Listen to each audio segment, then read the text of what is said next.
All right, hello. It's good to be back in the interview booth. It's been a hot second since we've had our last guest of honor interview, so I'm very happy to be here. Ladies and gentlemen, my name, of course, is Gami Crayola. I'm your host for today, and joining me in the VC today is a very special person. It's gonna be Stagecoach Osu. You might know him, TCOM guy, fighter VC guy, but I think I'll let him do the talking. Stage, how you doing, man?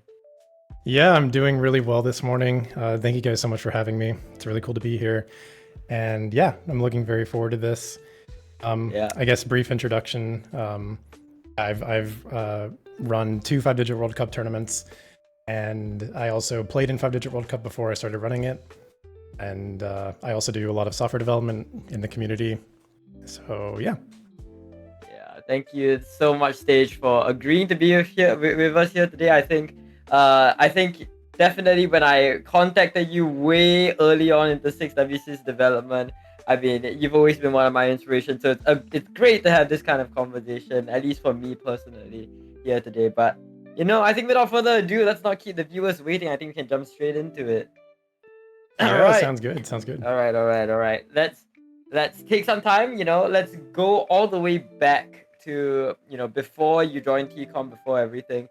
What was your experience in OSU leading up to you being a staff? Or, were you a Tony staff first? Were you a player first? Let's let the audience know. Yeah, so I took the uncharacteristic route of hosting before staffing, which Yeah. I mean, I basically, I had a little bit of playing experience back in like 2017 and 2018, which is so long ago. But yeah, I was like, I played for a bit, and then I was like, yeah, I think I can maybe run one of these. So I was, 16 years old back then, and I ran my first tournament, STT. I was, it's now known as Stages Tranquility Tournament, but back then it was called Spring Tranquility or Summer Tranquility, one of those two. Mhm. And yeah, so that's kind of how I got into it. I just kind of dove headfirst. Damn, I did not know that STT1 was all the way back. Was it what, 2018, 2017? 2018, yeah. Damn, that is a hot second ago. Holy crap! And how was it like hosting a I think Fuvel, our last guest of honor, also mentioned that he hosted before he played. Like, what were the things that you need to learn, and what was like your experience being a first-time host without extensive player knowledge beforehand? Yeah, I mean, so being a first-time host, especially back then, there were, as far as I know, I don't think there were many resources, and even if there were, I was not reading them. I basically kind of did what I thought was, what I wanted to do. Basically, I pulled, like, I think I was like maybe one of two pullers. Maybe I pulled like everything myself the first time. I can't really remember, but I just remember feeling incredibly overwhelmed, and definitely, yeah, there's definitely some like trauma from that experience. I basically had like a crazy trial by fire moment. So yeah, it was pretty rough. I can get into it as much as you want, but at a high level, it was definitely, rough.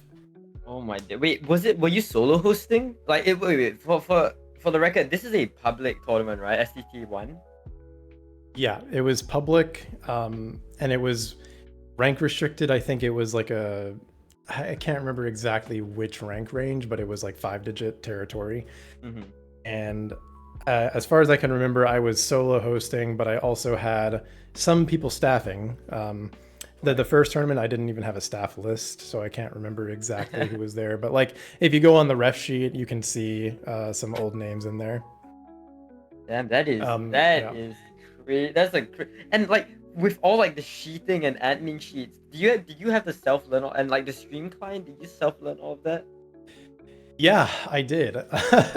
um, as a 16 cheating. year old? As a 16-year old, Yeah, I yeah. I could never. I I remember like I was in some class in high school where my professor, or not professor, my teacher was like I think she was teaching us Excel or something, Uh-huh. and she was like floored when I showed her what I'd been working on with this tournament. Oh my But like, gosh. yeah, you can see the aging in those sheets. Like everything was manual. There was, uh, I think we typed in ranks. I can't No remember, but way. I think there was some auto updating, but yeah, it's just pretty much everything was manual. Yeah. Wait, and this is before like the you mentioned, right? This is before the guides were mainstream in the scene. Is that right? I can't quite remember. There's a guide from like Ill Onion that's like 6 years old or something, but it But maybe you didn't wasn't follow out. it even Right, and even. even if it was, I had no idea. So I I had no idea what I see. was getting myself into. Yeah. Damn. So Yeah. what else? What other projects have you hosted? You're mainly known for like 5WC and whatnot, but I know you have a STT series. Do you have any other tournaments series that you've done? So 5WC and STT are the main ones. I've co-hosted a few other tournaments in the past, and just kind of like helped out. But it was usually like someone else was like doing all the direction. Um, yeah, so nothing really major comes to mind besides those two for me. STT I Yeah. run like once every 2 years or something. It's kind of funny. It's a STT 4, right? Was it last year or Yeah, this year? that I think that was last year, like maybe even 2 years ago. Right. So you're kind of just hosting when you feel like it. Is what I'm getting. Kind of, yeah. I would like to host more, but I just You I've have a been job. You have a preoccupied. job. Yeah, I have a job now, unfortunately. Yeah, but you have When to I was make a running living. 5WC, I did not. So Okay. Okay. Yeah. No. That just makes a lot of sense, you know. And how do you think? I guess now, while we're on the topic of STT, like, how do you think your tournament has evolved throughout the iterations throughout the years, and how do you think your experience has like reflected that in your own tournament series? so I really like that question. STT is a really it's kind of like a time capsule of like my knowledge and everything from that time period. Or like from the time period of where I'm running it, right? So you can just see how much the quality has improved, how much I've learned through each iteration. If even if you compare STT4 to STT3, the jump in quality is really substantial. And like STT3, I remember there were issues. I mean, yeah, there were just a ton of issues, and um, Uh, STT4 really did not have a lot of those issues. It went very well, and I think what kind of STT5, issues? like, yeah. What kind of Oh, issues does STT3 have? um, so there were issues with the graphics. Like, Uh, basically, I was working with someone, and they were very hard to work with. I So see. there was that that kind of like a learning experience where it was like, you know, I don't know. There were promises not being kept, and just Mm-hmm. delay after delay after delay. And I've dealt with this in every single tournament, pretty much that I've been a part of. Like not always with graphics, but like where someone says they're gonna do something and then they don't do the thing. Yeah. So yeah, that was an issue. And then I think my commentary was actually pretty bad. Like I Oh, remember, yeah, like I'll go back and watch these streams and you you know, cringe. yeah, I kind of cringe at my past. But hey, if you don't cringe at the past, that That's means you true. haven't really learned anything. That's true. That's true. Wait, do you still commentate now? I haven't seen you around, but do you still commentate? I guess technically. I mean, yesterday I casted like the first match that I've casted in maybe a year. So Damn. I do want to get back into it. Mhm. And that was 5 USC finals, which was actually quite a lot Ah. of fun. Okay. Okay. Yeah, I do want to get back into it a bit more. Yeah, that is fun. I love commentary. Commentary is my baby. Anyways, let's move a bit away from STT perhaps, and let's jump into our next question. How was climbing, the staffing tree like, and And how did you sort of become known in the OSU community as the person that you are now? Hmm. So let me think. I hosted 2 tournaments on my own, and then I kind of took a hiatus. Mhm. And I came back in like, I want to say late 2021 as a player. So I was kind of known originally as like this tapping player. Oh, I guess I'm oh, still known as that. Mechanics MS spotted. Yeah. And that helped me get this spot on the 5WC team. And I know it's probably not the answer you're thinking of, but Hmm. the short answer is I um I think I was first known as a player, and then Ah, people kind of trusted what I do in like this rank restricted scene. And from there, I kind of just became known as like, hey, this guy does a lot of rank restricted tournament stuff. I still do, work in that area, mhm. and that's kind of what that was kind of the seed that eventually bloomed into what I do now. I see, I see. Wait, I find that so cool. Like you were a player before stuff. Like it's something that I'm like all too familiar with, honestly. But wait, how much of a player were you before you went into staffing though? Like 5WC US team is not an easy feat whatsoever. So you had to be pretty Yeah, prominent in the scene, though. it's actually very funny. I mean, I have a player history sheet I could look back on, but just without that in mind, or I'm not looking at it right now, so I'm trying to remember. Um, I had played in a couple of badge tournaments, and um, I don't even think I got anywhere near top 3. Maybe top 4 to 6 in some tournaments. Like I think Blobcat tournament I played, but I can't remember whether that was. I You guess that was clearly aren't before. playing 50K badge tournaments, man. What are you doing? Yeah, I mean, I was like, I don't know. I wasn't really farming badges by any means. I still don't have a win. But I think I played in like 5 USC. But I Second can't, place? again, yeah, I, second place North Carolina. I can't remember whether that was before or after 5WC22. But anyway, uh, Maxi had actually reached out to me on OS.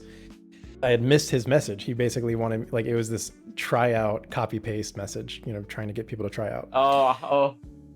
And I had missed his message. And then I think maybe he messaged me again or someone else messaged me again. And it was like one day before, it was like the last possible day to try out, basically.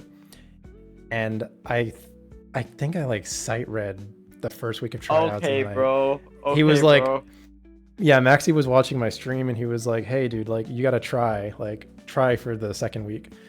There was like there were 2 weeks of pools and anyway, one was harder.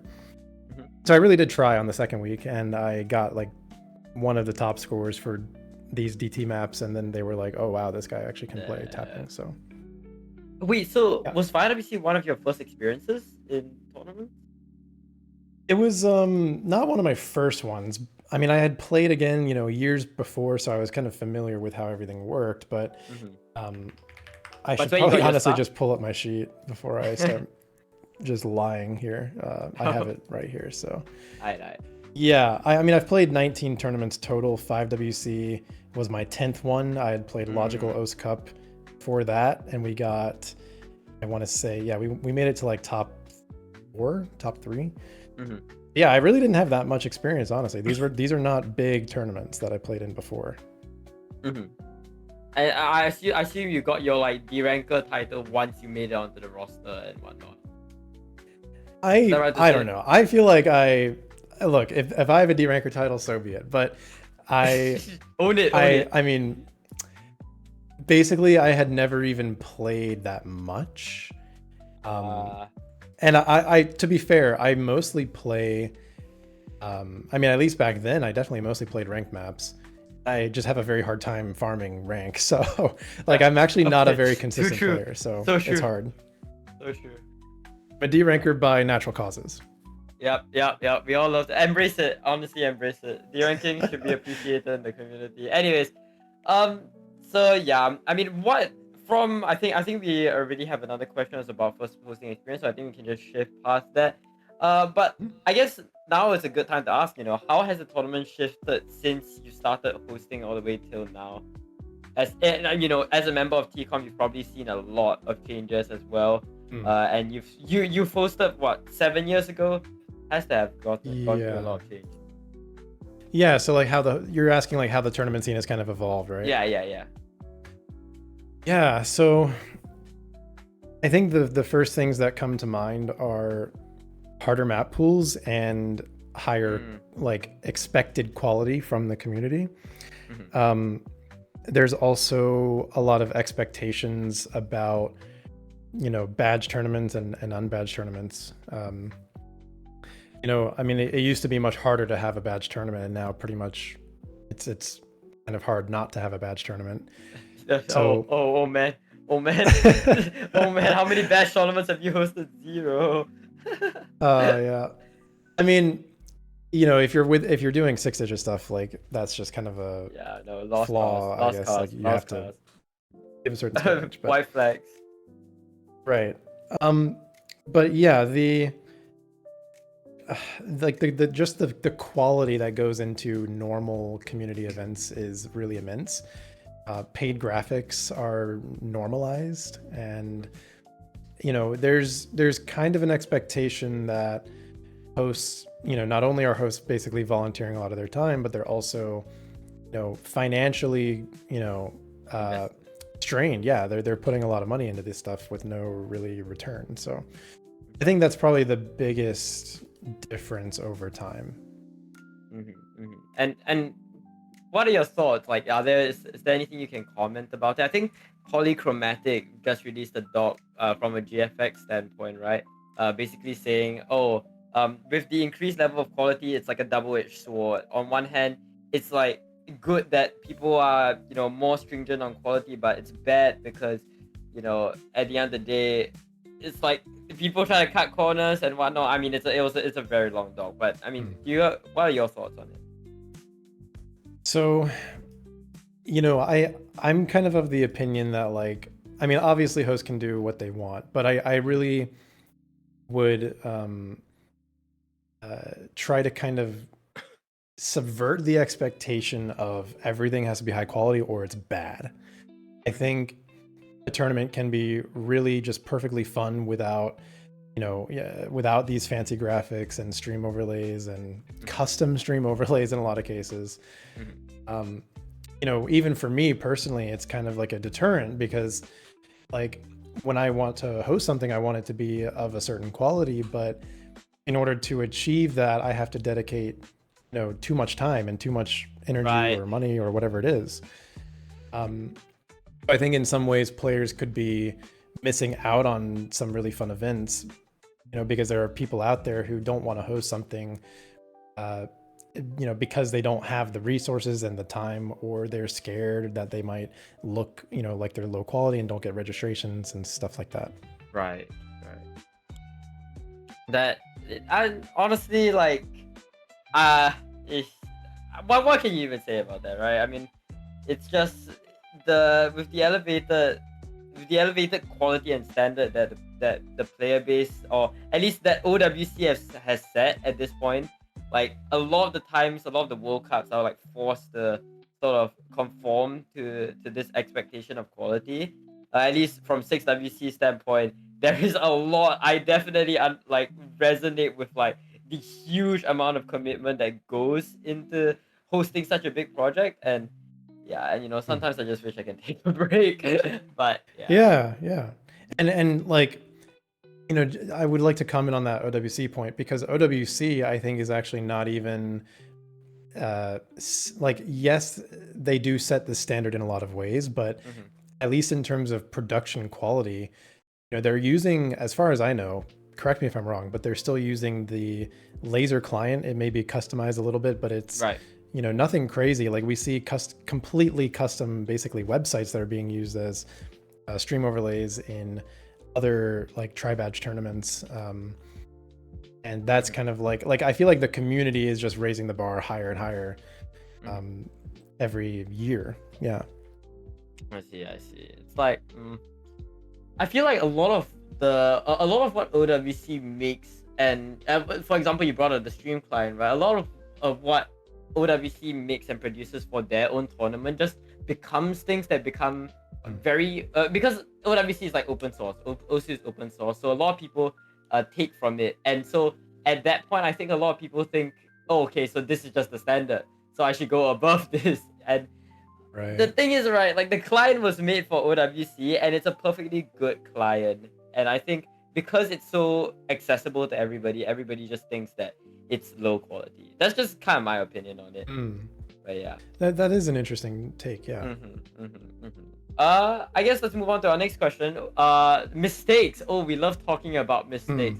What are some mistakes that you've made during your time as a host or, you know, a TCOM member? Oh, wow. Yeah. I mean, I've made a lot of mistakes, trust me. Yep. Obviously, many years ago, I hosted without any experience. That was a mistake, but you learn from that. I've had mistakes where I have declined people from joining the staff team or removed people from the staff team without really having a super good reason. It was more of just intuition. Like, oh, I heard so-and-so about someone and that makes me not want to risk working with them because they might fuck up, right? But that is something, if I were to do it over again, I would give people more benefit of the doubt and like, you know, talk to people more rather than just say, oh, this person's a risk. I've made mistakes when it comes to like, kind of, I guess, in like enforcing deadlines, especially with graphic designers, like setting proper expectations with graphic designers and holding them accountable. Because at the end of the day, you generally are a paying client of you know, these graphic designers, and some, like, I've had cases where I've just had no responses at all for weeks, and then it's like, oh, I'm out of the country. It's like, okay, dude. So yeah, it's like you could have been a little proactive on that as well. I do have some others in mind. I'm just trying to search for them. all right. Take your time.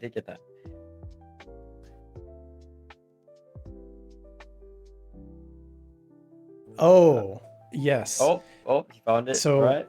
I found it. So when I first took over 5WC, do you know anything about this registrant issue that we had? I heard there was a registration issue from our conversation way back, but not too familiar with what happened. So we were developing a website for registrants, and this was kind of the first time we had, you know, the series had seen this kind of website. And we were using Mirai Subject's code, and Mirai Subject, he does a lot of stuff with like the OS Tournament Hub server. Yep. And he has a registrant website template, and so we tried to use that. Basically, not trying to say it was his fault or anything, but basically the way we implemented that, there was this bug where like 5% of the time someone would register and it would take them through the flow and everything, and it would tell them they were registered, but they were not actually saved to the database. Oh. And it was like a completely random bug. I had no idea how to reproduce it. And registrants are obviously the most important thing, one of the most important things in the whole tournament, right? You can't just arbitrarily or deny registrants or have bugs or whatever. Yeah. Anyway, we got reported, and again, this is like the second badge attempted tournament I'm trying to run. First tournament of this scale by far I'm trying to run. And Ephemeral comes into the chat, and he basically gave me a talking to in public. Like, he came into the server, he said, you know, in general, you know, what the hell's going on, basically. Yeah, I basically got my fucking, like, I got chewed out. I got chewed out. No. No. Yeah, that was like a horrible day. That was like my just like my world was collapsing that day, basically. But Okay, okay. That's but about. there That's is there about. is a saving grace. Mm-hmm. I was able to fix it, and because we Okay. had logs, so Okay. we had Okay. we had logs of everything. Thank God, because I went through all the logs and I basically found out who had registered and fixed it. That was like after the screening list got sent, and we had to correct that. Oh. It was a shitstorm, and they were looking at me like, okay, this guy, like, we don't know who this guy is. Now he's taking over. We just had a really bad iteration previously, and we're Oh seeing the same things no. happening again. Oh no. Yeah, multiple members of TCOM at that time were also like, man, what the fuck is going on? Like, this is a shit show. This is a joke. So yeah, that was rough. Oh That was like the wow. darkest day of my tournament history, I would say. Next to Oh. Lafafel just destroying my map pooling choices in those early STTs. That's crazy. Wait, so what got you into hosting 5WC? I think you took it off. Was it Statlaw? You took it off Statlaw? How was like carried the passing of the torch happening in 5WC? So it's kind of an interesting story. Stat Lord, he was kind of looking for people to take over. Mm. I was one of the people that he reached out to. Maybe I was maybe third or fourth on his list or something. Oh, he reached out to you. Yeah, he reached out to me directly, Mhm. and I originally said no. Okay. And so he went to Hitomi-chan, which is a name Uh-huh. that Who is this guy? Who is this guy? Who is this guy? Oh man. So Hitomi-chan is Is that Funashi? I actually really looked up to them for a long time when I started staffing, by the way. Mhm. Because they were basically extremely active in the tournament hosting scene. They were doing a lot of really cool projects, actually. Funashi still used to this day. Yeah, they also were a spreadsheeter. That's right. Yep. And anyway, they had a bit of a reputation for like pooling decisions, and that was kind of it at the time. And so he was reached out to by a stat lord. Hitomi basically, I want to say Hitomi basically came back to me and said like, do you want to do this with me or something like this? Oh. Yeah. And I basically said yes, but like I also want like if I'm gonna do it, like I want control. That's pretty much what I said. Yeah. So I was the host, he was the co-host, and then we had a couple of other co-hosts, I believe. Emperor, correct me if I'm wrong, but I think you were there. Maybe you were cheating that 23 one. I can't remember though. Yeah, Beecraft is old. Yeah, Beecraft. I've known Beecraft for many years. Damn. And what else? So yeah. Hitomi and I basically agreed to run it together. That's kind of how it started. I see.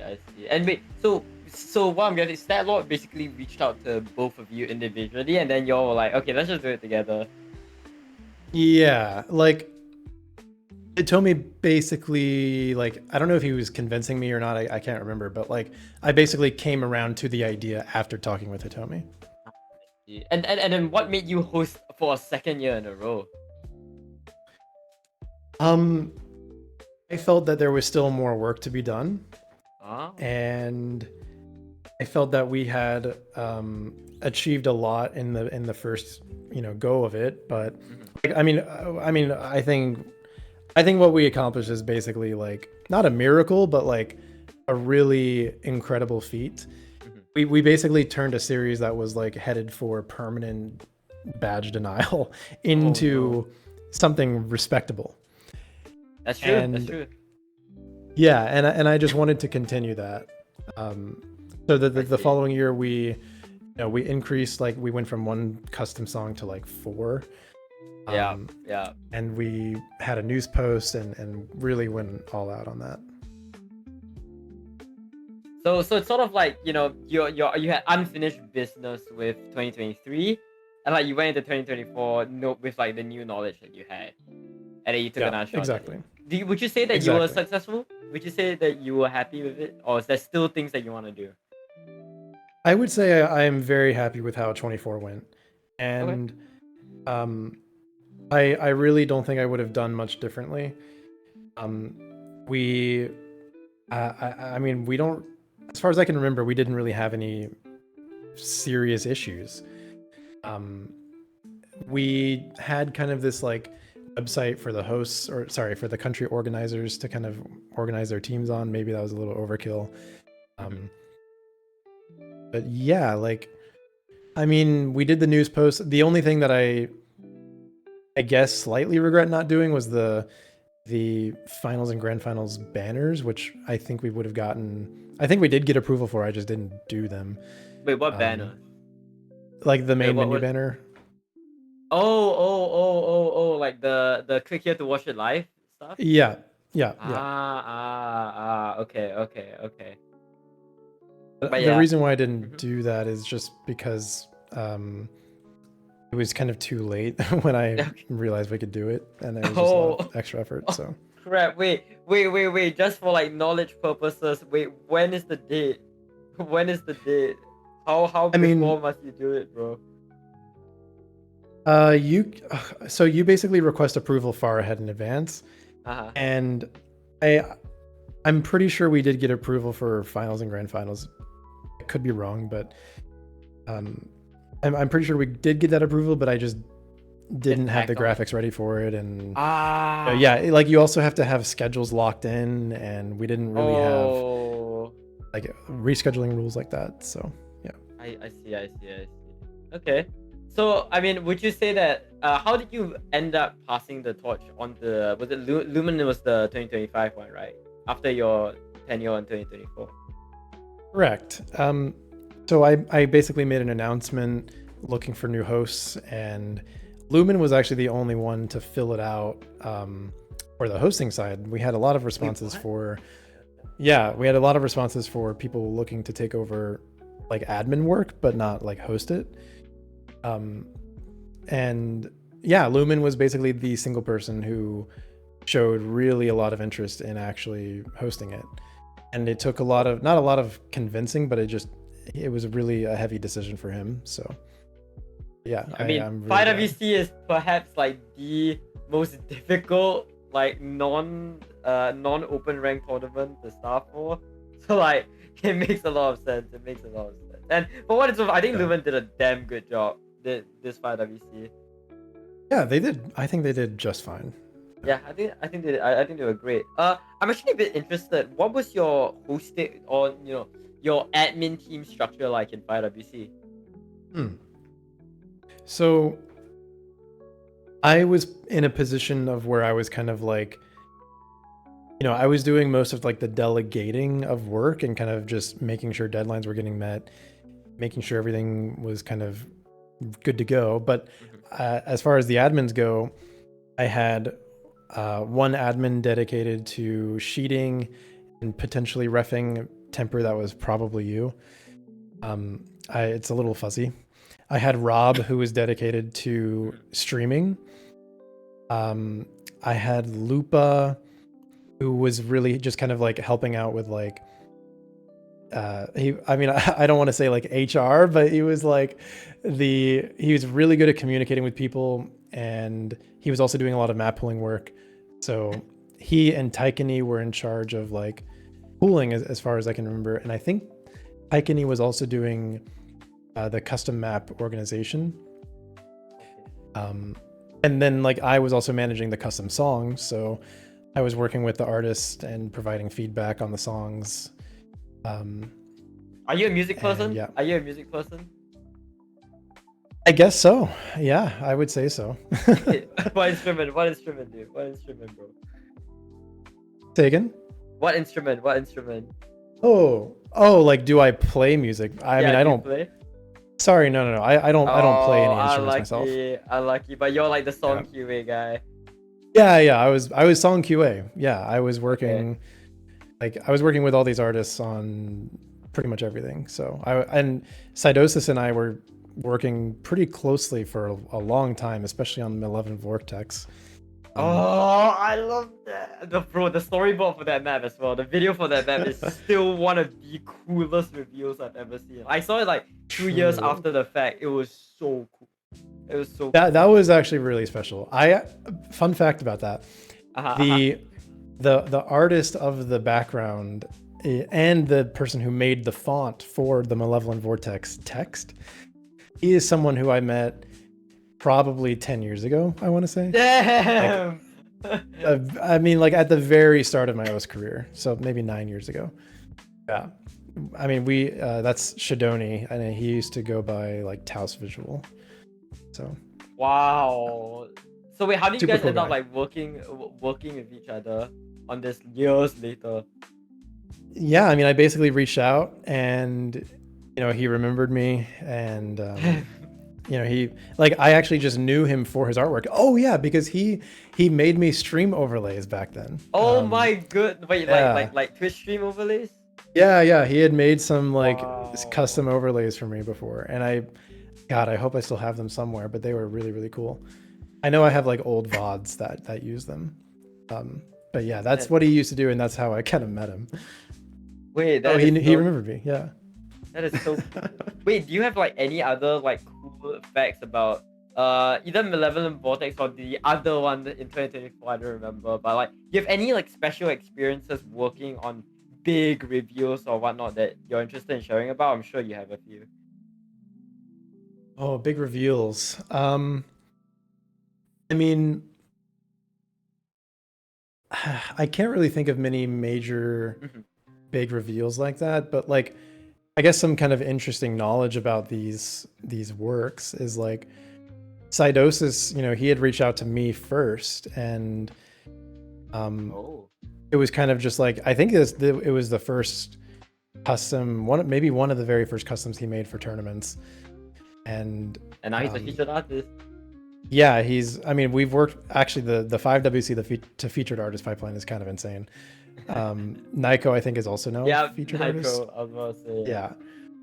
Yeah. I mean, it's just really cool to work with these people, and, see them kind of grow, and see everybody grow. And through Um, yourself, right? Through yourself. That's the most. That's like the best part about it.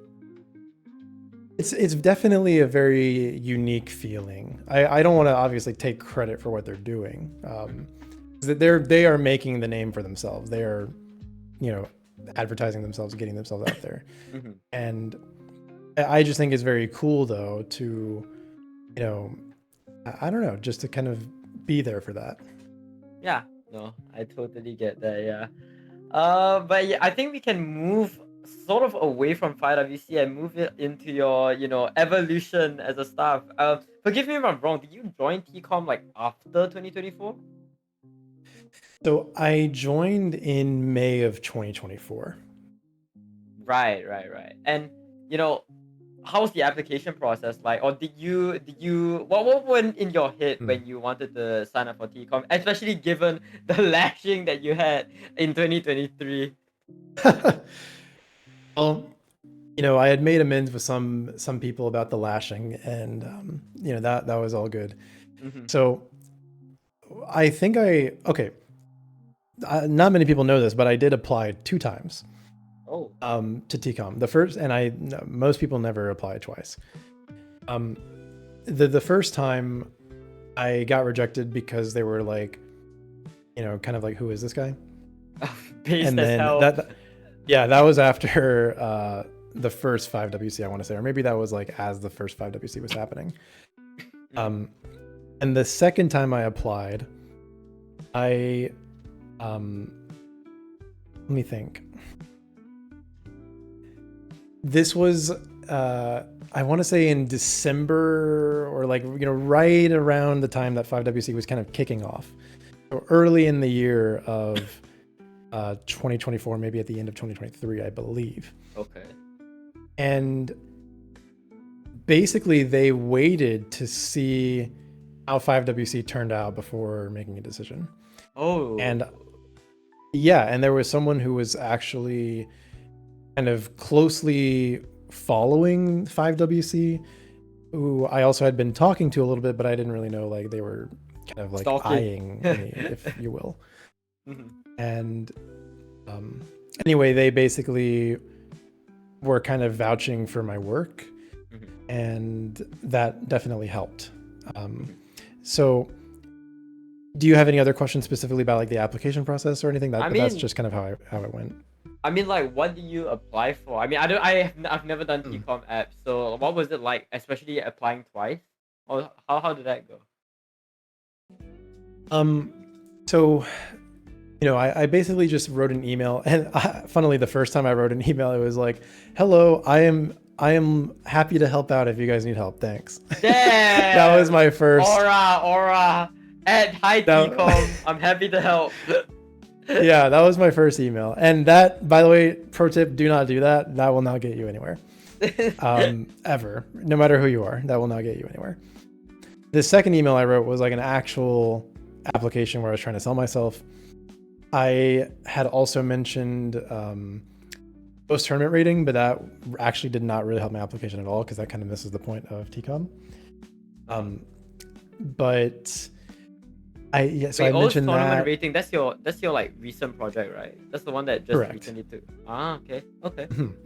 So I was working on it, for many years or 2 years. And I also wrote about like my recent experiences in 5WC and kind of turning it around.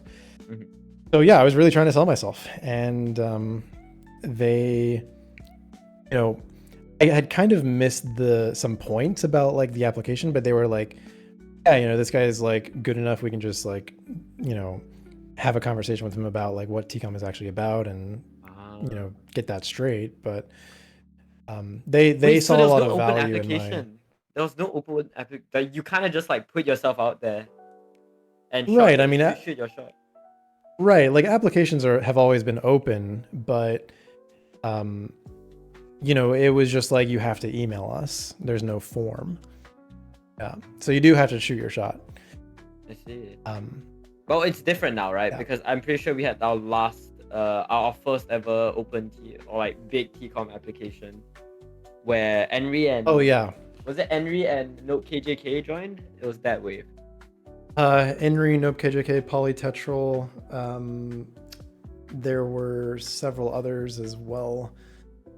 Yeah, I don't know the other game modes. I'm not familiar with the other game modes very well. But I knew about Henry and Note KJK, so yeah. Wait, do you know if there was anyone else who like, just threw out an email out there and hoped for the best? Oh yeah, there have been people. Really? And are there still people today? Yeah. Like now? We actually don't get many applications this way anymore. But yeah, people do send in emails or they'll fill out the form, and I mean, I don't think I've seen many people fill out the form recently either. So, but that is still open, by the way. Like anyone's welcome to apply at any time either by email or the form. So it's even more accessible now. But yeah, the bar is high, and the bar is very high. Yeah. The bar is very high. I don't know if I applied today if I would make it, honestly. Yeah, I think seeing you get TCOM, I was a super new tournament player back when I think you got into TCOM. I wasn't even hosting back then, but I was like, who is this guy? Who is this guy? I see your work, and I'm like, whoa, okay. I bet I was not familiar with your game, but I guess so once you got into TCOM, like what did you end up? I know you do like development now, but was that always what you were supposed to do? Was that your selling point? So my primary I guess area of expertise is the rank restricted standard scene. So that is what they really saw in me. They saw me as like the only person who is really familiar with rank restricted tournaments. And I would say to some degree that's still that still holds up. Yeah. Most people still are either playing open rank tournaments or staffing open rank or going for tri badge, that kind of. That's where the money is. That's where the money is. Yeah, I guess if that can increase your chances, I should say. But they basically were looking for people to diversity higher. Yeah, they literally, yeah, they were looking for more diversity in the knowledge space. Yeah. Interesting. And so it was really just like a good timing kind of thing. And did that eventually evolve into you being like, are you the de facto developer in TCOM, or what goes into being the rank rate or rank restricted specialist in TCOM? So, having the 5WC experience helps with the rank restricted knowledge base and the knowledge of D-rankers and stuff like this. Yep. And that's kind of an issue that's kind of plaguing the scene. Mm, There's all not the really like a scenes. well, yeah. Yeah. And there's not really like a de facto developer. There's a few of us who are, knowledgeable when it comes to reviewing software. Mhm. So, there's also ref bots. You have to think about qualifier bots. And when those kinds of topics come up, a few of us will get pinged for that. I see. I see. So, I mean, what kind of like special knowledge do you bring to the table? As like, I'm sure, or perhaps a better question to ask is like, what does TCOM do outside of approving all the badge stuff or doing screening for all the doing screening for all the tournaments? What exactly do you guys do that requires this sort of knowledge? So, quick check. We don't do screening. The support team does screening. Oh, I know that's kind support of the like a hard. screening. It's very, very confusing. I completely understand the misconception there, but I just want to clear the air for anyone watching. And as far as like other things we do, so I mean, I've had to deal with some really like kind of crazy situations. Like you have to review massive report documents, handle all the tickets that come in and all these emails that come in. What kind of emails do you get? Which we'll get emails about, is this eligible for badging? Hey, this happened in my tournament. What do I do? I see. Yeah, like we get format requests pretty frequently. Mm-hmm. We also have to vote on kind of complex issues. Do we, it's basically deciding whether we tournament ban someone or not, or how do we handle the situation that happened in this tournament, stuff like that. I see, I see. I mean, at the end of the day, TCOM sort of acts as like the big bubble, right? That above, the managing all of the little tournaments underneath. So it's kind of like you have a lot of you have to like bear the burden of making executive decisions on a lot of stuff. Is what I'm getting. I mean, is that right? Can you repeat that ending part? I didn't quite hear. You guys have to like bear the burden of dealing with all like the minor happenings or like that happen in other tournaments underneath you, especially bad stuff, right? All of the minor and major issues. Yeah, we have to deal with that. Do you have any other examples of like what major issues might be? Maybe not so related to players. Yeah. So let me think for a moment. I mean, we've had issues where so and so is saying inappropriate things to another person. Like no way. You guys have to deal with that. Behavioral issues. Yeah. Really? There have been issues where there's basically interpersonal disputes. You need to resolve those kinds of things. I'm being intentionally vague. Yeah, no, I get it. There's issues that we don't deal with, and we have to say, hey, look, we don't deal with this, and we forward it to the proper team. Usually that's like account support, like, hey, why am I restricted? We get kind of like junk, you could say, like that we don't really deal with. If we forward it. I would say the single most unique thing that's ever happened to me in this space that's like, unique to TCOM is when the Mackie Donald's tragedy happened. And someone reached out to me directly, and I was basically the one to like break the news to the rest of the team and figure out, how do we approach this, because the tournament was ongoing, and then the players also wanted to honor that player, and that was really crazy, honestly. So we deal with a lot of things beyond what you might think. Yeah, no, it sounds like, oh my goodness, it sounds like you guys literally act like GM, like you do so many chores. It sounds like you guys have to deal with so many chores. And I mean, do you find this job like enriching? What are your thoughts on joining Mm. TCOM? Because I'm sure I don't think your personal projects are really related to TCOM as a whole, right? Right. So my personal project, I mean, I made Map Pool Compliance Checker that was directly to help TCOM and the community. Mm-hmm. And then that got integrated into Hy-Vee's site. And then OS tournament rating, like, yeah, I don't need to be on TCOM to like develop this, but it's also nice to have like a communication channel on what Right. the team expects out of this tool and so on. And then as far as like enrichment, I've absolutely been enriched by joining TCOM. I've learned so many things and I've really grown as a person through TCOM. Mm-hmm. You know, you basically have to learn like, you know, you have to learn like how to not lose your cool. You have to learn how to work with people. That was something that I've definitely like struggled with actually. Like, you know, I have a really strong opinion about something and I might be in the Yes. minority. That's just how it goes. Mm-hmm. You know? I see. I mean, oh man, wait. I'm like thinking. I'm thinking through this. I'm thinking through this. How does TCOM operate as an entity? Do you guys have like weekly calls or something where you guys go through stuff together, or is it like you guys kind of just do your own stuff? I laugh at weekly calls because like we're supposed to have quarterly meetings and we're still not meeting that. What is So we're quarterly meetings? like every Like 3 months basically. that's crazy. That's crazy.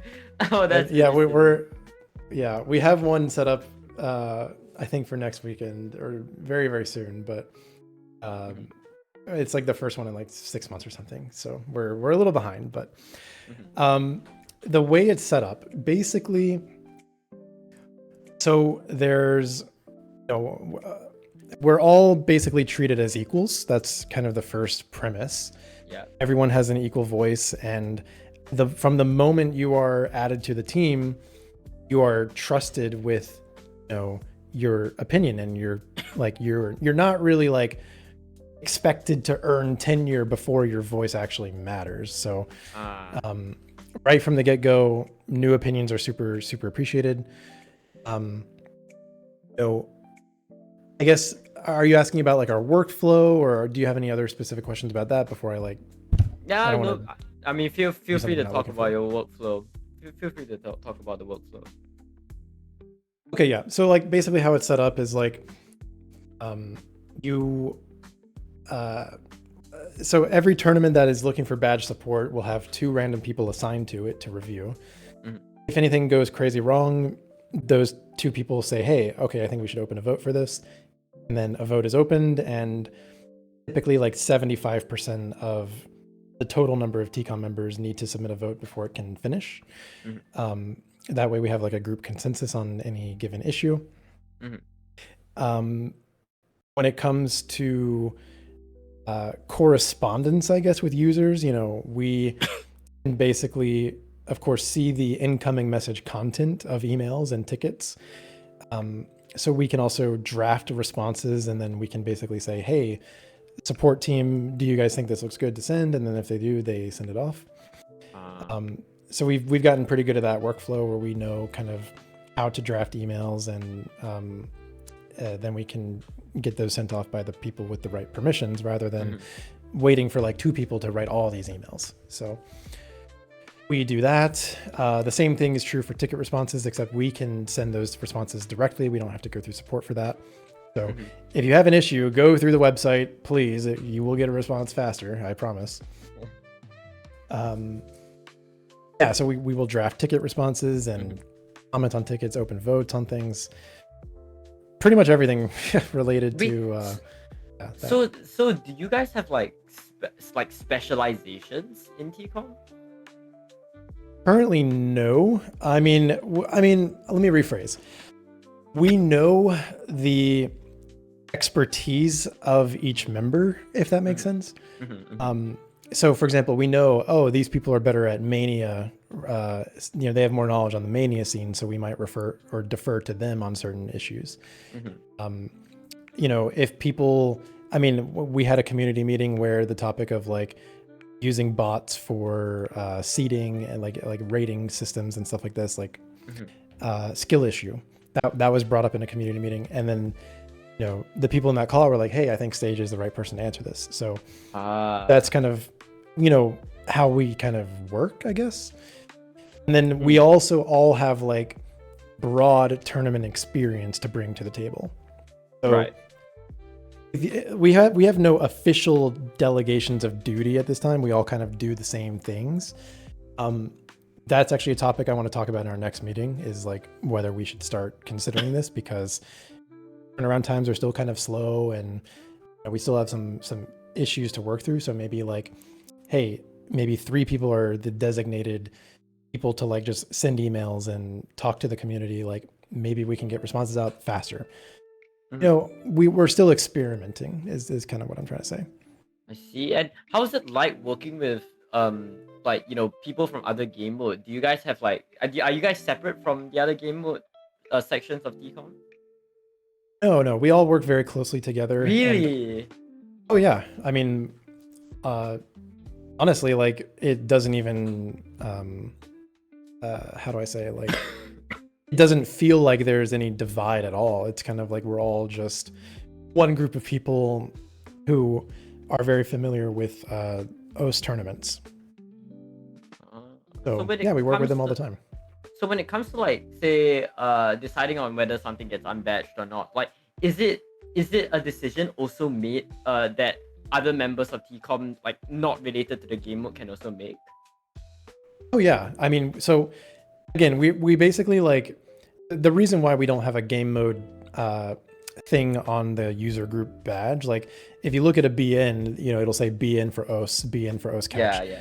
That's a very specific specialty, but like TCOM doesn't have that because we all kind of bring the same expertise to the table. The game mode is honestly pretty irrelevant most of the time. It's only relevant when it's like, hey, should this Mania tournament be tri-badge or should this catch tournament be tri-badge? And it's like, usually the people more familiar with those scenes are the ones kind of keeping a closer eye on those tournaments. So they're the ones who know. And we usually give a lot of weight to those opinions. So, I see. That's kind of where that comes in. So could you share a bit more about this about like how tri-badges happen in the OSU circle? Yeah, so first I'll preface by saying this is something we really want to increase transparency on. And okay, like many months ago in our last meeting, millennia ago, we we basically were like, yeah, we actually really like the idea of like a checklist, basically, where if you check off this number of things, you can kind of have a much better chances of being tri-badged. Or maybe even just be completely eligible from the get-go. But we still have to really work on that because it's kind of complex. I see. That's my preface. The way it basically works is the tournament will say, in their conclusion email, hello, the tournament is over. I am requesting support for badges for the top 3 winners.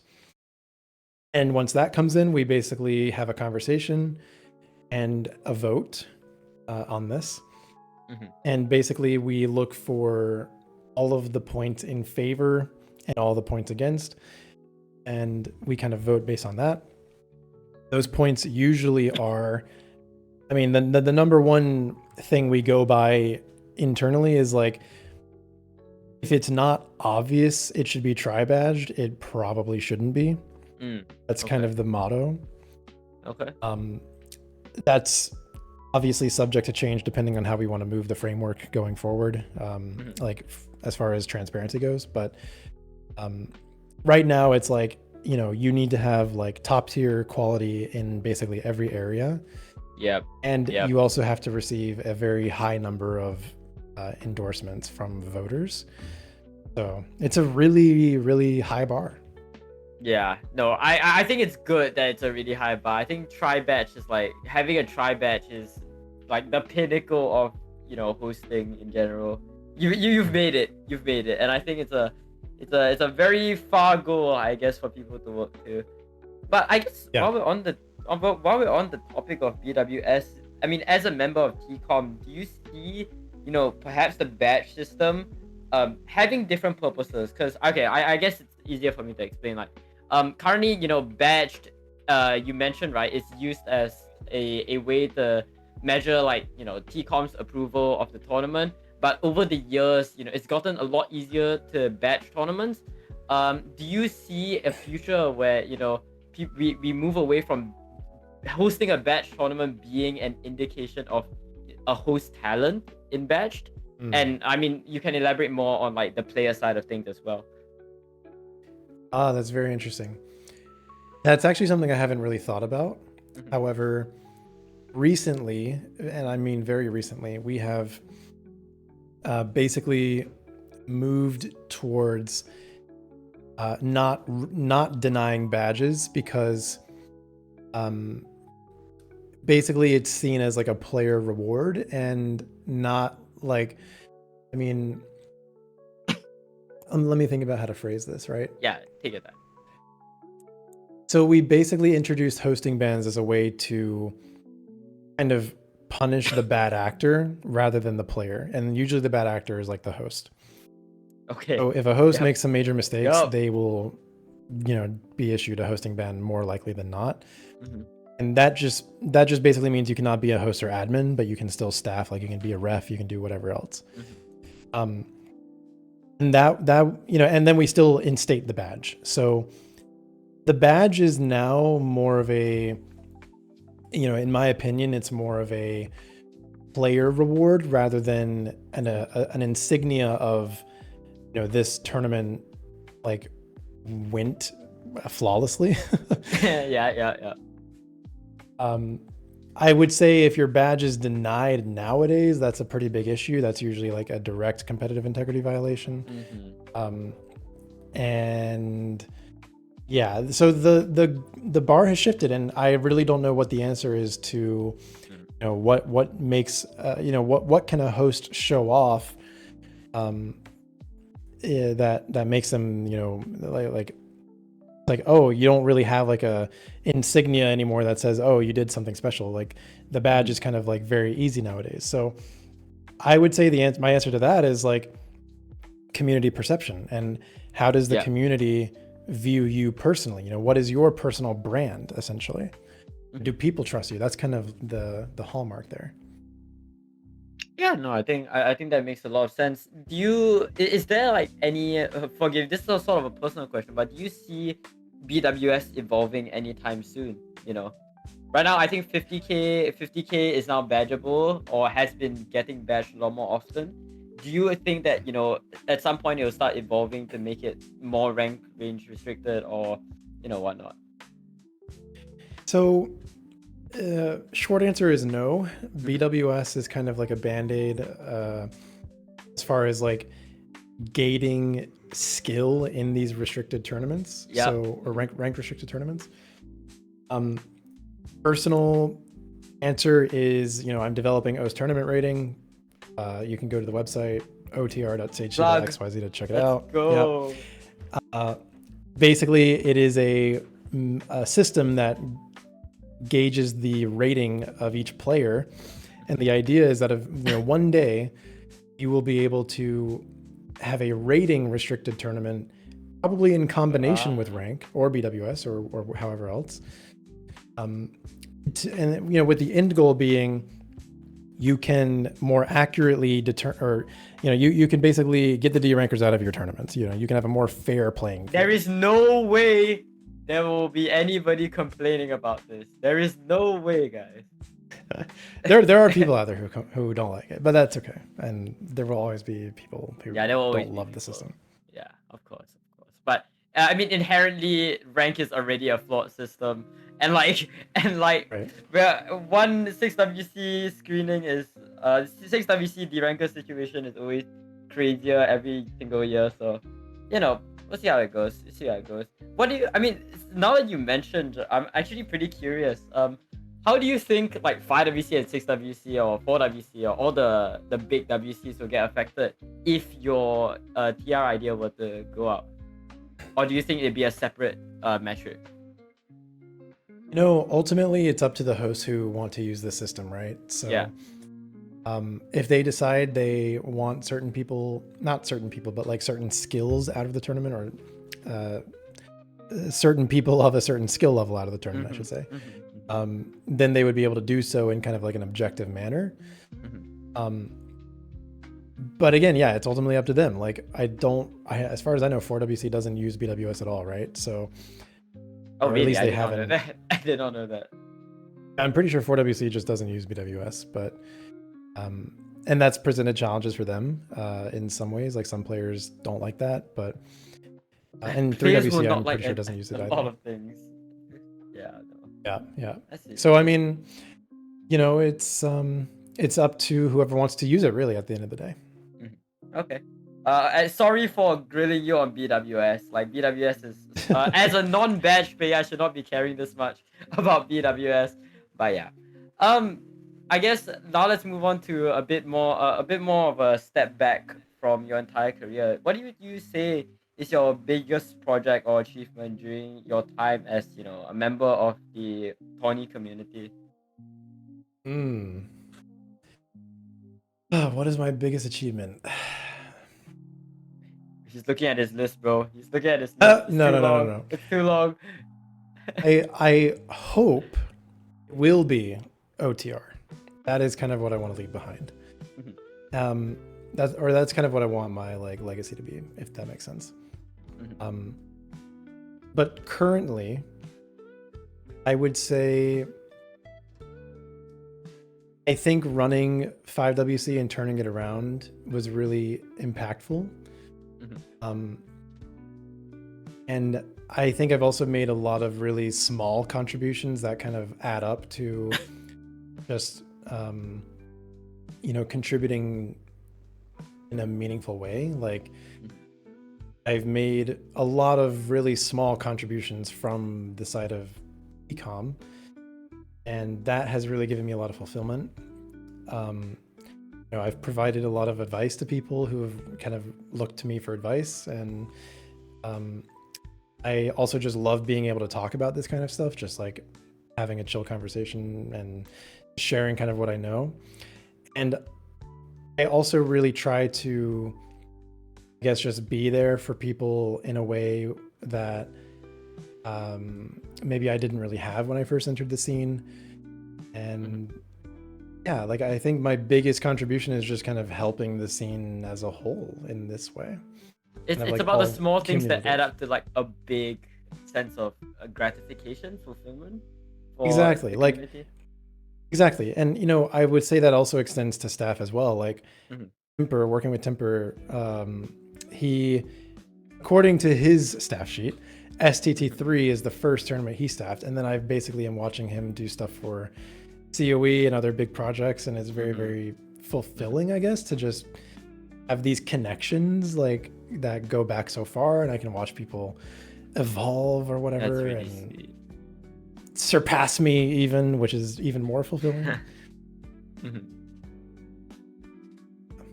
Yeah, that's really sweet, and that's the beauty of this community, right? I mean, Osu is it's not every community where, or it's not every tournament community where everybody is so close to one another, and everyone's just a DM away, Exactly. Yeah. Yeah, it's great. It's really great to think about, and it's really unique. It's a phenomenon that you probably never see in any other game. Definitely in no other rhythm game, 100%. But yeah. The community is just so amazing, and I think part of the reason why I'm still around even is Do you play? Do you still compete? I am getting back into it. I am derusting, so we will see. Lock in. Potentially some action. We'll see. Batch stage. That would be great. That'd be great. But yeah, I think the reason why I'm still around in the community is because of the people who I've met over the years. It's just really special. I mean, I know I didn't ask you to prepare any questions, but is there anything you want to talk about with regards to OTR? With like the production of it, how long has it been in the works? Who has contributed to your huge project? Yeah, so I mean, OTR is something I've been working on for over 2 years, since April of 23. Mhm. And yeah, like I don't know. I just hope people like it, and I hope people find value out of it. It's basically a system that is designed to solve the D-ranker problem. It's not like if you have a high number as a 5-digit, that basically means you need to play some open rank tournaments and it squashed down a And little bit. humble yourself. And humble Yeah, yourself. yeah, humble yourself a little. It basically means you're just winning nonstop. So, you know, I hope it is a tool that is useful for people, and I mean, so many people have contributed to it. Cytosine, Sour Mongoose, Akinari, Misto, very, very helpful people on this project, and I really wouldn't have been able to do it without them. Mhm. And I guess, yeah, just stay tuned. Feel free to join the Discord and keep your eyes out for announcements on, when we'll be kind of ready for official support, and which new features are coming out. Oh, is that the plan? If you think to like have it integrated into the website? Is that a plan? Oh, no. By that I meant you can use it in your badge tournaments. Which right now we're almost there. Yeah. Okay. So if you think feature development is slow, trust me, I'm working on it literally almost every day. So Bro, I don't think this is slow at all, bro. I'm like, look at this is the coolest thing that has come. This is the coolest website, bro. Like, this is even better than Osu. Was it Osu Memory or something where you can like track your old top plays? This is it. This is what I've been waiting for. This is what I've been waiting for. It's so cool, dude. This is so cool. Thank you. But yeah. Is there anything else you want to add about OCTR, or can we move on to like the the big life questions? No, I'm fine to move on. I'm fine to move All on. right. This is a pretty big question. You've been in the scene for so long, so how do you manage your work life or like OSU balance, given how much you have to do for TCOM? And I get you're probably super busy with your real job. Yeah. Let me think for a moment. I love asking this question. First of all, yeah. So first of all, yes, I do work full time as a software engineer, but I'm working 3 days from home, which is very nice for flexibility. Nice. And to be honest, the job is not crazy demanding. There have been plenty of days where I've worked in parallel on my job and OTR. What do you major in? Like software development? Yeah. I majored in computer science. Okay. From university. Yeah.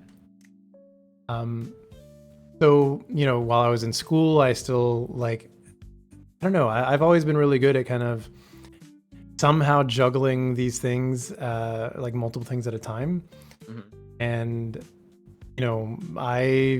I mean, often I slack off on work and I work on OTR, and then I'm like, oh crap, I got to do something for work. So I'll hunker down for like an hour and lock in on work. And then the weekends are very free. I think the biggest thing for me as far as burnout goes has been just removing deadlines from these projects. Like, I don't work with deadlines in mind anymore, and I don't announce deadlines or like dates of release. I just do it when I can. And also not working on hosting tournaments has allowed me to work on OTR. If I were to also work on a tournament, I would have probably burned out a long time ago. So yeah. Wait, it's crazy to think that you like hosted 5WC, then STT, and then another 5WC. Like, these are like 3 big projects. I've no idea how you did it. Yeah. I mean, STT is kind of like my playground compared to 5WC. I can kind of do whatever, but that's real. That's so real. Yeah. 5WC is just a whole other beast because you just have so much more to manage. But when's STT5? When's STT5, bro? Dude, I would like to say soon, but soon TM. I mean, soon TM. I think when OTR development dies down a little bit and I can kind of relax, then I think I can get back into that a little bit. Are you interested? Are you still interested in hosting STT? I am. I actually am. I think it's a super fun series. You got ideas? It's kind of like Yeah, it's like a kind of like a balance between gimmick and mechanics, and that's what I like about it. Um, and you have a lot of really cool people working on it, and players have really liked it. So I would like to bring it back, but at the same time, Time, um, yeah, time, literally. time, I wish I had two of me. time. Well, I guess maybe you've already answered this, but I know that you definitely wanted to talk about this. What was your most challenging moment as a host? Was it the sign up issue, or is there another thing that you wanna arrow down on? I think the signups issue was definitely one of the hardest things I've ever had to resolve because pressure was just so high. I mean, I was basically in a fucking pressure cooker. Yep. Yep. It was one of those things where it was like I remember exactly what I was doing and where I was when that message from Ephemeral came in. It was like a snapshot was just taken in my memory, and it was that stressful. How do you go about like recovering from it, or just recovering from challenges in general? Oh yeah. From that specific challenge, it was like you put your ego aside 100%. And I basically was like, yep, I am so sorry I fucked this up. I'm going to look through the logs right now and I will send a new screening list.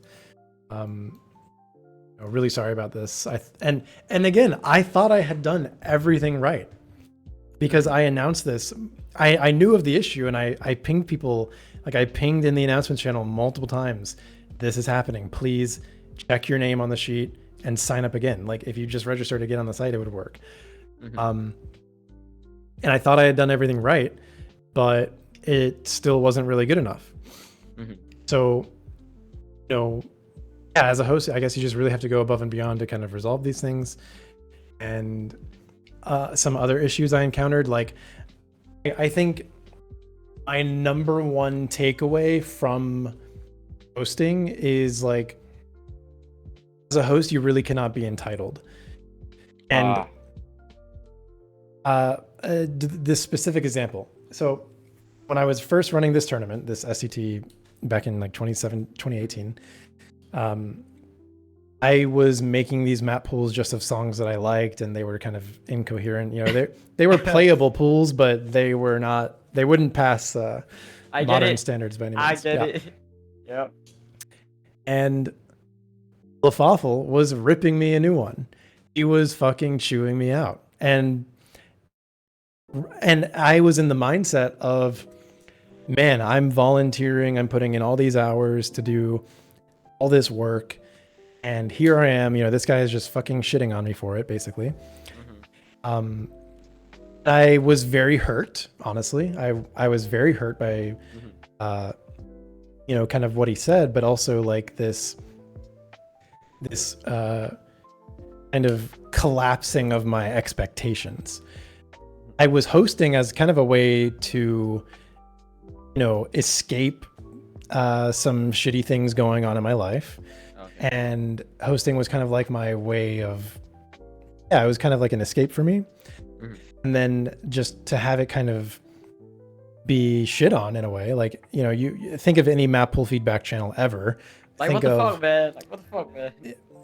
Yeah, I mean, think of, the host is doing all this stuff and they're getting skull reacted in the announcements and they're getting memed on by literally everybody. Yeah. And it's like, damn, man, like you're putting in all this work and the community's kind of shitting on you because it's not really good enough. And I kind of had to learn from that, like, okay, like you cannot really be entitled as a host. Like you're kind of doing this as like a selfless act, and people may not like it, and that's kind of a reality of hosting. So yeah, no, I totally get that. Would you say like I want to bring in ego somewhere here, like would you say like swallowing, I mean, you were 16 back when you hosted your first tournament, right? You've grown like what, more than 7? Yeah, 7 years. 7 years probably. Older. I'm 24. Like would you say like ego or like swallowing your ego is a very important skill for hosts to have? Absolutely. You have to be able. Oh, go ahead though. Oh, no, no. I was just gonna ask, like, in all fronts, like, staffing or just interacting with players and Mm. whatnot. Yeah, as a host, you really, I mean, ego has a place, right? Hmm. Knowing when and how to use it is kind of important. As a host, if you are like a seasoned, experienced person and you know what you're doing and you know your shit, then it's kind of okay to have an ego. Hmm. But when you, I mean, I say that with a grain of salt. Like by ego, I mean like it's okay to know your shit and be confident in what you're doing, Hmm. and telling someone, hey, like I actually know what I'm doing, so fuck off, basically. But that's not the same thing as not being able to take feedback and not being able to take criticism. Hmm. As a host, you will inevitably lose if you do not know how to kind of drop the ego. Hmm. I think that is time and time again the number one mistake I've seen hosts make who are no longer really active, and they've kind of been not exiled, but like Damn. they have a bad reputation, right? Damn. Yeah. Yeah. So as a host, I would say it's extremely important to know how to listen, know how to communicate with people, especially players, but staff and players. It's so important to either just shut your mouth or know what to say and how to say it. Hmm. Yeah. Ego really gets in the way, I would say. Have you ever struggled to do this in your later years of being a host, especially say with people that you don't necessarily enjoy working with? Oh yeah, I mean it's something I struggle with in TCOM as well, and that's something I'm really Really? trying to work on. Oh yeah, I mean if I like if I think I am in the right, and I kind of I guess like know I'm right. Like in my mind, I know I'm right, but Hmm. I could actually be wrong. I could actually be missing out on information. Hmm. I can be kind of impulsive and impatient when it comes to you know sending the correct response to a user or voting on something. Even like I could be voting without all the information. Right. Um, Right. and when it comes to like hosting and kind of working with people, um, I mean, most people I work with would probably say I'm not like an egomaniac, but They don't know me, son. no, it's like I don't know. I think I struggle with it more in TCOM than anywhere else, frankly. So I'll just leave it there. But Really? Okay. yeah, it's basically like, knowing or It's about I think for a moment. discriminating Mm, discriminating against the situation. Is that right to say?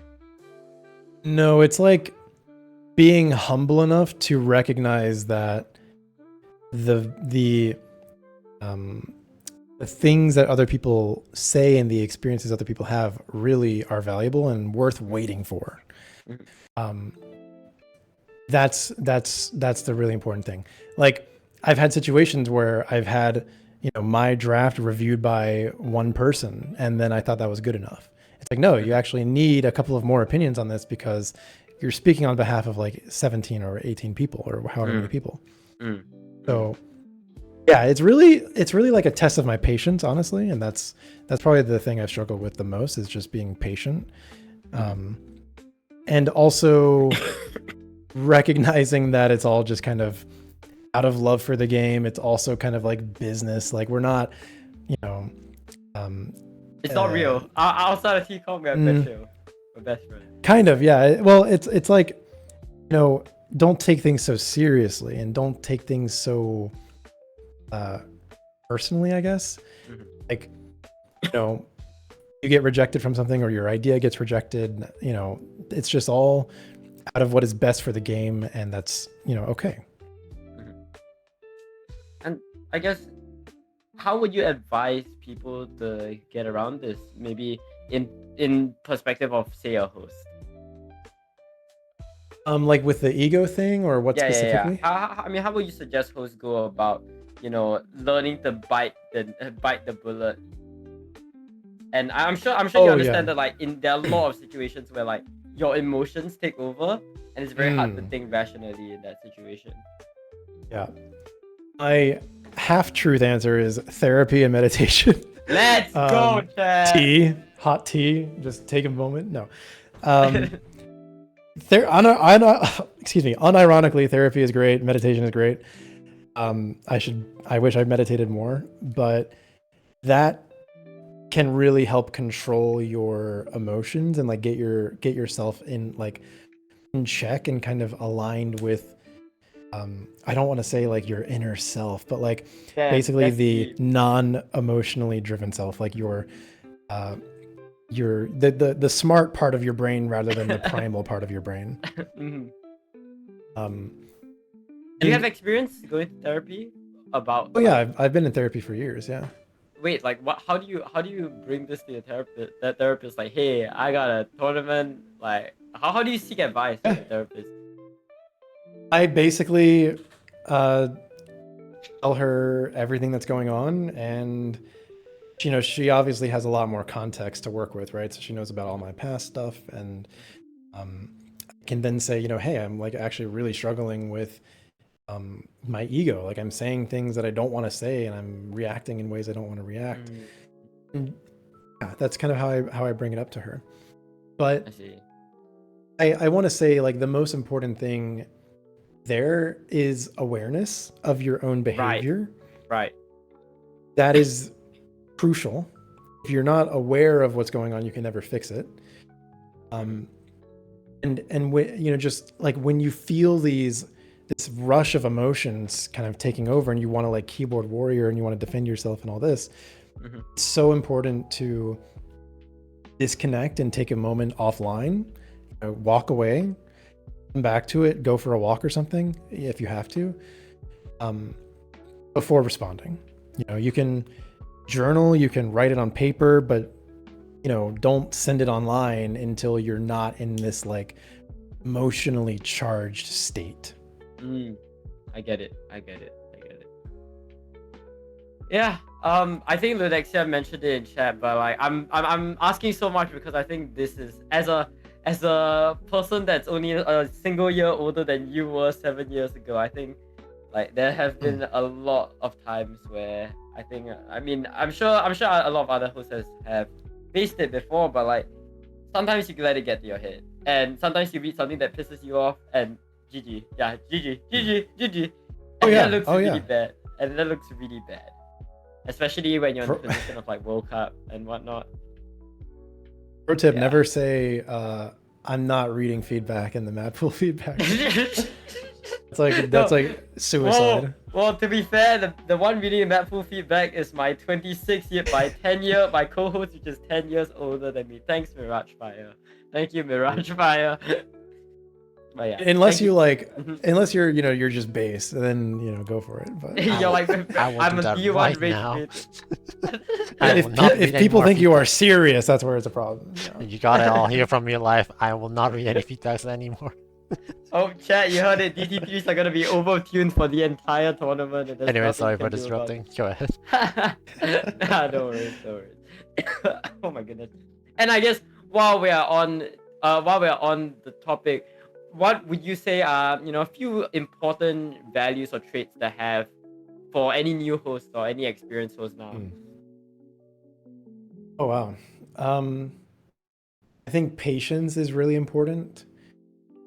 Um, the ability to listen and take constructive feedback is very important. Um, people, go into it with the mindset that not everything will be well received by everybody. Um, even in 5WC, we had like a bell curve of map pool feedback responses in our survey. It was That's so literally a real. bell curve. That's so So real. I would say, honestly, a bell curve is the optimal outcome. Yeah. Um, uh, you know, remember as a host that your name is attached to the thing. People are going to come to you when things go wrong. You are the one who is basically, unfortunately, on the chopping block if any of your staff fuck up. Yeah. So, if your refs are late and you don't do anything about it, that's on you. If your map pullers are fucking up and you don't do anything about it, that is on you. You heard that, Mirage? Because the buck stops with the host. So, Yeah. Okay. as a host, you got to also have the balls to say, like, hey, staff, like, stop fucking up. You have to be able to tell people the harsh truth. Because if you don't, you're gonna eat you're on the line. Yeah, you're gonna get. Okay. People are gonna remember it as, oh yeah, Stage's tournament or Gammy's 6WC. That was a really bad 6WC. They're gonna remember it like that. They're not gonna remember, oh, it was so and so Matt Puller who fucked it up. You know what I mean? But of course, Usually. the flip Some side people is do also remember. true, right? The flip side is also true. Like if you do a good job, that's you. So it's Exactly. like you take the both ends. You take the both extremes. True. Yeah, very true. And then but if you don't do anything as a host, your co-host is doing all the work, they may say, fuck yeah, like I did everything and this guy didn't do anything. And then, they're not going to say that publicly usually, but they'll say it in other staff chats, to other staff members, to other friends. Yep. And that's how you get, tarnished. And that's honestly worse probably than getting a doc written about you or something. Oh crap. Catch it in 2026, chat. Gimli doc coming out. But yeah, thank you so much, Stage. And we're sort of coming to our last few questions, I guess. It's a bit more of a philosophical, open question, but what do you love about this community? About the Tawny scene as a whole? I really love. Oh man, there's a lot of things I love, but working with people and building relationships with people is so awesome. I love how everyone is here out of kind of love for one thing rather than for money. You don't really see this anywhere else. It's very rare to see this many people devote this many hours to a free ad-free product. Yeah. Out of just pure joy and love for the community and for the thing. So it's I think tournaments are really the embodiment of I guess embodiment is the right word of what the OS community is and what it kind of means to be part of the OS community. You're devoting a lot of hours for free, and you're devoting a lot of expertise for free. Like everything is for free. There's no money here. There's literally no reason to do it other than spreading love and volunteering. That's what I really like. And I've really met so many fantastic people through the game. My life really would not be the same without this game. I don't know if I ever would have gotten into software at all had it not been for OS. Wow. I mean, man.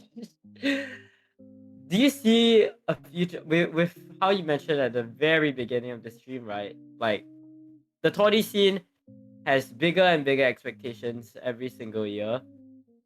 Do you ever see a day where, Osu manages to become a properly profitable esport? I use the E word, esport. And what are your thoughts on that kind of reality or that kind of future? It's really hard to say. Rhythm games in general tend to not have as much traction as other esports, first of all. Of course. And OS, especially Peppy, I know has the mindset of like not really wanting to be super like marketed, as far as I know, like branded. Like where OS is doing brand deals with other companies. Like Overwatch 2, if you've played that game, that game is a Oh, fucking advertisement after advertisement. Like they're doing partnerships with all these other companies, and it's just literally advertising for these other companies, make money.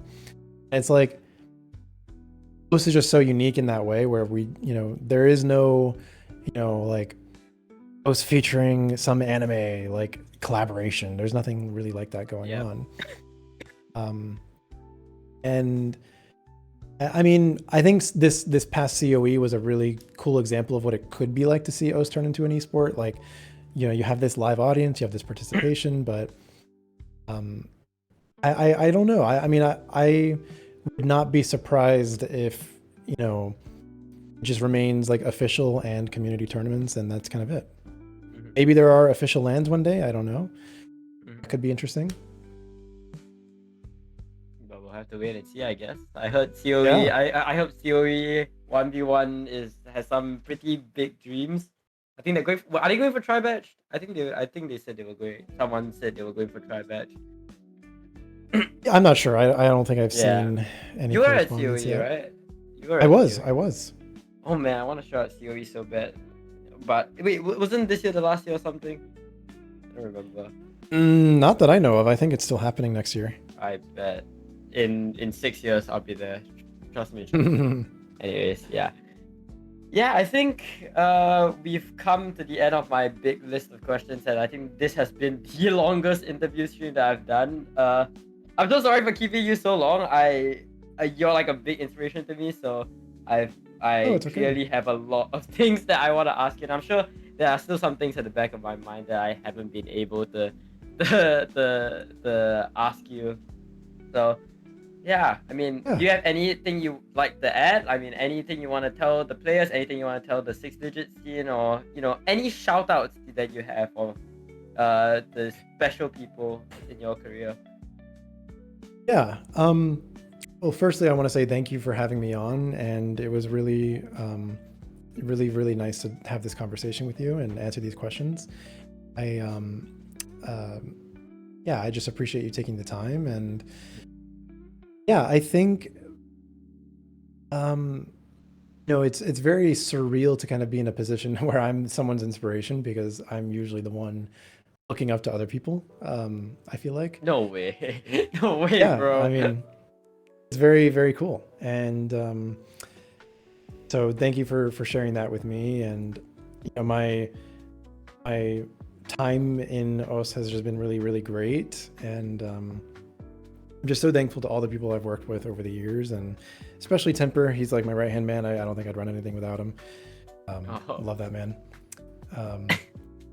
What else? Yeah, I mean, there's people I've met from many, many years ago, like 2015, 2016, probably, like even before I started playing OS, that are still following me, and I chat with them today, and I'm just so grateful for those people as well. And yeah, I mean, I don't know, I'm just grateful to the community for continuing to march on and grow. I think 6WC is a really cool project, and honestly, for a while it wasn't really taken very seriously, but nowadays, like, 6 digits are very I would say decent at the game, and it's actually kind of hard to compete in a 6-digit tournament. So yeah, I mean, I think it's really cool. Yeah, no, 100%. Thank you. It's been my absolute pleasure having you on stream, and thank you for all the kind words. It really means a lot. It really means a lot. Especially given how I learned that you were 5WC second place, and like I was also 6WC second place, and I think your in particular your message about how you changed the perception of 5WC coming in from 2022 to 2023, and how that was your main driving force to how much effort you put really resonated with me. I would say 6-digit as a rank range still has some ways to go. I'm sure you know that. I'm sure you know that as much as I do, given how I'm sure 5WC also had those issues back like a few years back. But hopefully someday. But anyways, this stream has taken way too long. We're almost hitting the 1 hour 45 minute mark. So just like to take this time to thank everybody who came in, who tuned into the stream. Shout out to Lenexia and Timper and B Craft for staying throughout almost the entire stream. It really means a lot to hear, to see so many people interested, or as interested as I am. But yeah, huge shout outs to Stage for once again agreeing to do this interview, as well as the invaluable advice that I've gotten from him throughout, I mean, months back when we first gotten the torch of hosting the World Cup. Really means a lot for me to have him here finally, and it really means a lot for me to finally be able to talk to you in person. But yeah, thank you so much, Stage. Any last words for the stream before we close off things for good? Thank you guys so much for watching. It's really cool to see you guys in the chat, and I appreciate the love and the support. And yeah, just feel free to message me anytime with any questions or anything. I'm always happy to help. So thanks so much for having me on. Yeah, thank you, Stage, for those final words. And with that, ladies and gentlemen, this has been another 6WC Guest of Honor interview. It's been Stage, the brain behind the curtains. My name has been Gammy Kurila. Huge shout outs to Mirage Fire for being our lovely streamer. This has been the Project Hexagon X6WC channel. And of course, we'll see you tomorrow with our seed review and Round of 32 showcase. Sorry for the delays and for telling lies to you guys during the prediction stream yesterday. Some pooling issues, not really pooling issues, showcase issues came up. So I mean, if you guys are interested, we do have something planned for you, hopefully to make up for the delay of the showcase. But I guess you guys will have to wait and see till then. But Australia scheduled their calls at the last possible time, so what the hell, man. Anyways, this has been Project Hexagon, and we will catch you in the next stream. Goodbye. Bye.